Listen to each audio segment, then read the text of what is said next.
జరుపుకునే పండుగల్లో ఒక హిందూ పండుగ మరియు అత్యంత ప్రాముఖ్యమైన పండుగ సంక్రాంతి. ప్రతి పండుగని మనం ఒక్కరోజు మాత్రమే జరుపుకుంటాం, కానీ సంక్రాంతి పండుగను మనం 4 రోజుల పాటు జరుపుకుంటాం. అసలు చాలా మందికి తెలియని విషయం ఏంటి అంటే ఇది 4 రోజులు జరుపుకునే పండుగ కాదు, 5 రోజులు జరుపుకునే పండుగ. మొదటి రోజున మనం భోగి పండుగను చేసుకుంటాం, రెండవ రోజు మకర సంక్రాంతి, మూడవ రోజు కనుమ, 4వ రోజు ముక్కనుమ, 5వ రోజు ఏడాది పండుగ. ఇలా 5 రోజుల పాటు ఈ సంక్రాంతి పండుగను ఆంధ్రప్రదేశ్, తెలంగాణ, కర్ణాటక రాష్ట్రాల్లో జరుపుకుంటారు.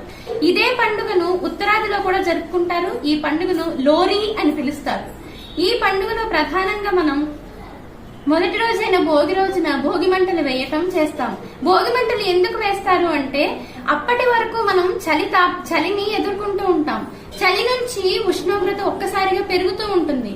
మన శరీరం దానికోసం ప్రిపేర్ అవ్వాలి. అందుకోసమే ఈ భోగి మంటలు మనం వేస్తాం. తర్వాత అదే రోజున భోగి పళ్ళు పోస్తారు చిన్నపిల్లలకు.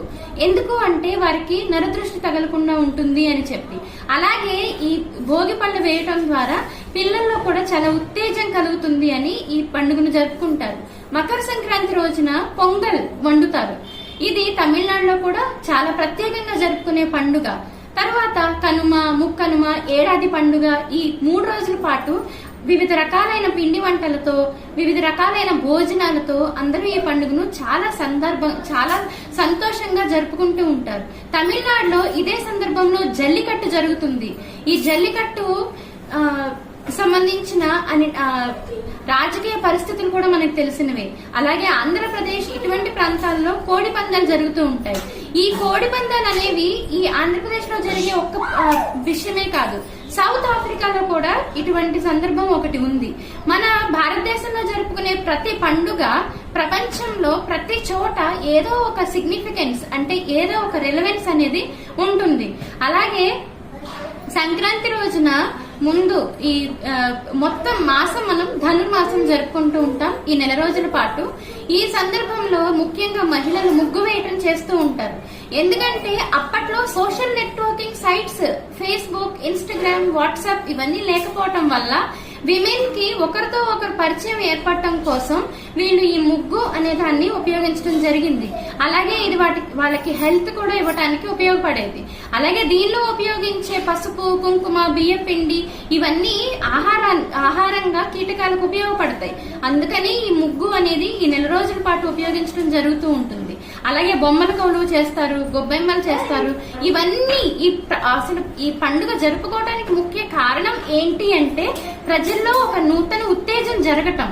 అంటే ఇప్పుడు బంధువుల్లో ఉన్న తగాదాలు, వివాదాలు ఇవన్నీ కూడా లేకుండా ఒకరితో ఒకరు సామరస్యపూర్వకంగా గడపడం కోసమే మనం పండుగలు అనేవి జరుపుకుంటాం.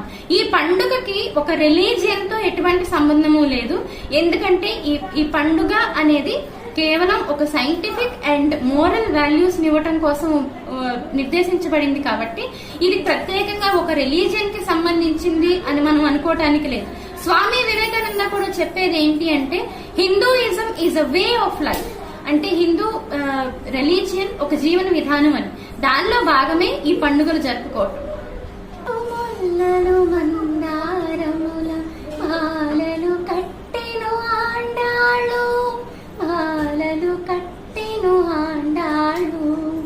నల్లని వానికి నప్పును ఎనుచు పలుకుచు మురసే ఆండాడు. నల్లని వానికి నప్పును ఎనుచు పలుకుచు మురసే ఆండాడు. మెల్లగా మెడలో వేసి చూచుకొని కిలకిల నవ్వెను ఆండాడు. మల్లెలు ముల్లలు మందారముల మాలలు కట్టెను ఆండాడు. మాలలు కట్టెను ఆండాడు. చందనము తన మేని పూసుకొని గంధము వాగనే ఆండాడు. చందనము తన మేని పూసుకొని గంధము వాగనే ఆండాడు. మందారపు పన్నీరు చల్లుకొని ఎంతో బాగనే ఆండాడు. మల్లెలు ముల్లలు మందారముల ఆలలు కట్టెను ఆండాడు. నా పేరు అనసూయ. మాది కైక్లూరు. ముందుగా అందరికీ కూడా సంక్రాంతి శుభాకాంక్షలు. మేము ఈరోజు సంక్రాంతి సెలబ్రేషన్స్ జరుపుకోవడం జరిగింది. మాది ఒక healthy and happy community. So ఇక్కడ ప్రతి పండుగ జరుపుకుంటాము, దాంతోపాటు సంక్రాంతి సెలబ్రేషన్స్ కూడా చేసుకోవడం జరిగింది. ప్రతి ఒక్కళ్ళు కూడా మర్చిపోతున్న మన ఆచారాల్ని అందరికీ తెలియచేయాలి. ఖాళీ లేదు, బిజీ అంటూ ల్యాప్టాప్ల్లో, ఫేస్బుక్ల్లో, వర్క్ ఫ్రం హోమ్లో మునిగిపోయిన వాళ్ళందరినీ కూడా చక్కగా ఒక్కసారి అందరూ ఒక చోట కలిసి ముచ్చటగా జరుపుకునే ఈ సంక్రాంతి పండుగని అందరితో జరిపించాలి అనే ఉద్దేశంతో ఈ రోజు ఇక్కడ జరపడం జరిగింది. ఇలా మనందరం కూడా ఒక చోట కలిసి గొబ్బెమ్మలు పెట్టి చక్కగా గంగిరెద్దులను అలంకరించి మంచిగా ముగ్గులు వేసి పండుగ యొక్క ప్రాముఖ్యత గురించి ఒక్కసారి మాట్లాడుకుని చక్కగా జరుపుకుంటూ ఉంటే మన పిల్లలు కూడా మనల్ని చూసి నేర్చుకుంటారు. ఇవాళ చాలా మంది పిల్లలకి అసలు బొట్టు పెట్టుకోవడం అంటే ఏంటో కూడా తెలియదు. చాలా మంది పిల్లలు ఎవరైనా ఇంటికి వస్తే వాళ్ళని గౌరవించడం కూడా మర్చిపోతున్నారు. ఇలాంటి రోజుల్లో మనమైనా సరే ముందుకు వెళ్ళి అసలు ఎందుకు వీటన్నిటిని మర్చిపోతున్నామో ఆలోచించి మనం ఒకసారి జరిపితే గనక ప్రతి ఒక్కళ్ళు నేర్చుకుంటారు అనే ఉద్దేశంతో జరపడం జరిగింది. అంతేకాదు, పండుగ అనేది జరుపుకోవడం ద్వారా 10 మంది కలిసి సహజంగా నవ్వుకోవడం జరుగుతుంది. అంతేకాదు, ఒకళ్ళని చూసి ఒకళ్ళు పోటీ తత్వంతో, అంటే నేను గెలవాలి అంటూ ముగ్గులు వేసి, సో నేనే ముందుండాలి అని చెప్పి, నా ముగ్గే బాగుండాలి అని చెప్పి ఆతృతతో చక్కగా ముగ్గులు వేయడానికి ప్రయత్నించే ఈ ఆరాటం అనేది చాలా బాగుంటుంది. అది అందరిలో కల్పించాలి అని ముగ్గులు పోటీ పెట్టడం జరిగింది. అలాగే పెళ్లి కాని ఆడపిల్లలు కృష్ణయ్యకు పూజ చేసి చక్కగా ఆ రంగనాథుడు గోదాదేవికి దొరికినట్టుగా ఇప్పుడున్న ఆడపిల్లలకు కూడా ఆ శ్రీనివాసుడు లాంటి భర్త రావాలి అని చెప్పి కృష్ణయ్యకి పూజ చేసి గొబ్బి తట్టి గొబ్బెళ్ల ఆట ఆడతారు. ఇది కూడా ఇక్కడ అందరికీ తెలియచేయడం జరిగింది. గాలిపటాలు ఎగరేయడం, అలాగే మన పెద్దవాళ్ళతో కలిసి పిండి వంటలను చేసుకుని ఈ పిండి వంటలు తినడం ద్వారా ఏం మంచి జరుగుతుంది అనే విషయం తెలుసుకోవడం కూడా జరిగింది.